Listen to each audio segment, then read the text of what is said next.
જય સ્વામિનારાયણ. આજે વાત કરવી છે જીતેન્દ્રિય પુરુષ. જીણાભાઈ પંચાળાના રાજા પોતે શ્રીજી મહારાજના ભક્ત અને પાંચેય વર્તમાન સુંદર રીતે પાલન કરતા હતા.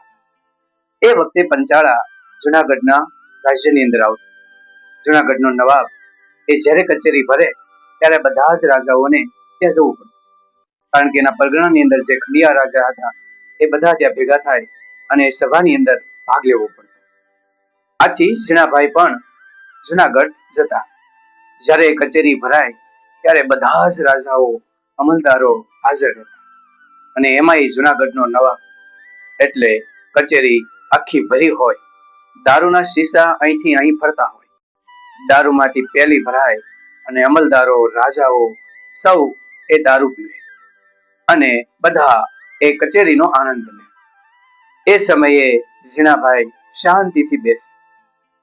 દારૂની મહેફિલ શરૂ થાય તેની સાથે રાજ્યની ગણિકાઓ જે નર્તકીઓ છે એ આવી અને ખુલ્લા મેદાનમાં નાચવા લાગે.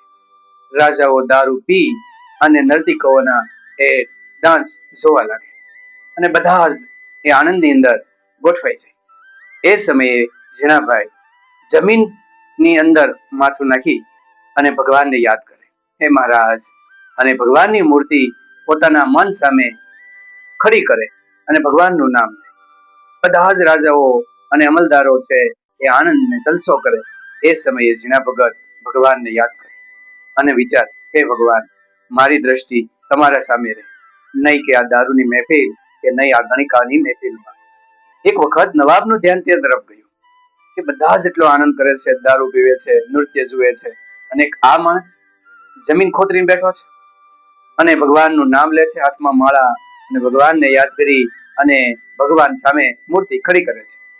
ત્યારે નવાબને થયું કે આ પુરુષ જીતેન્દ્રિય છે, આટલા બધા ભોગ હોવા છતાં પણ ભોગવવા તૈયાર નથી અને ભગવાનને યાદ કરે છે.